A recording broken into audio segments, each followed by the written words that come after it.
بسم اللہ الرحمن الرحیم۔ ایک مرتبہ حضرت شیخ عبد القادر جیلانی المعروف حضرت غوث اعظم رحمۃ اللہ علیہ دریا کی طرف تشریف لے گئے۔ وہاں ایک 90 سال کی بڑھیا کو دیکھا جو زور و قطار رو رہی تھی۔ ایک مرید نے آپ کی بارگاہ میں عرض کیا، مرشد اس ضعیفہ کا اکلوتا بیٹا تھا، بیچاری نے اس کی شادی رچائی، دلہا نکاح کر کے دلہن کو اسی دریا میں کشتی کے ذریعے اپنے گھر لا رہا تھا کہ اچانک کشتی الٹ گئی اور دلہا دلہن سمیت ساری بارات ڈوب گئی۔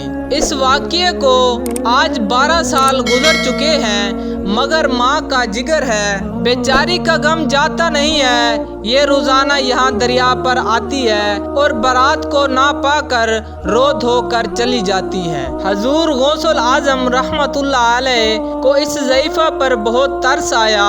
آپ نے اللہ تعالیٰ کی بارگاہ میں ہاتھ اٹھا دیے۔ چند منٹ تک کچھ ظہور نہ ہوا، یعنی کوئی کشتی یا کوئی سواری یا کوئی ڈوبا ہوا شخص نمودار نہ ہوا، تو آپ بے تاب ہو کر بارگاہ الہی میں عرض گزار ہوئے، اے مالک و مولا، اس قدر تحریر کی کیا وجہ ہے؟ ارشاد ہوا، اے میرے بندے، یہ تحریر خلاف تقدیر نہیں ہے۔ ہم چاہتے تو ایک حکم کن سے تمام زمین و آسمان پیدا کر سکتے تھے، مگر حکمت کے تحت 6 دن میں پیدا کیے۔ بارات کو ڈوبے ہوئے 12 سال گزر چکے ہیں، اب نہ وہ کشتی باقی رہی ہے، نہ ہی اس کی کوئی سواری۔ انسانوں کا گوشت وغیرہ بھی دریائی جانور کھا چکے ہیں۔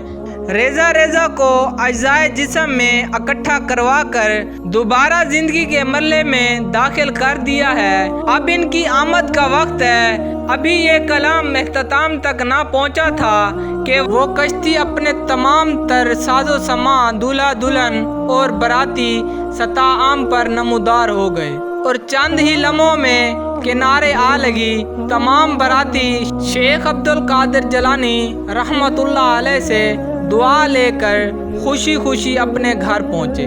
اس کرامات کو سن کر بے شمار کافروں نے آ کر حضور غوث اعظم رحمۃ اللہ علیہ کے دست مبارک پر اسلام قبول کیا۔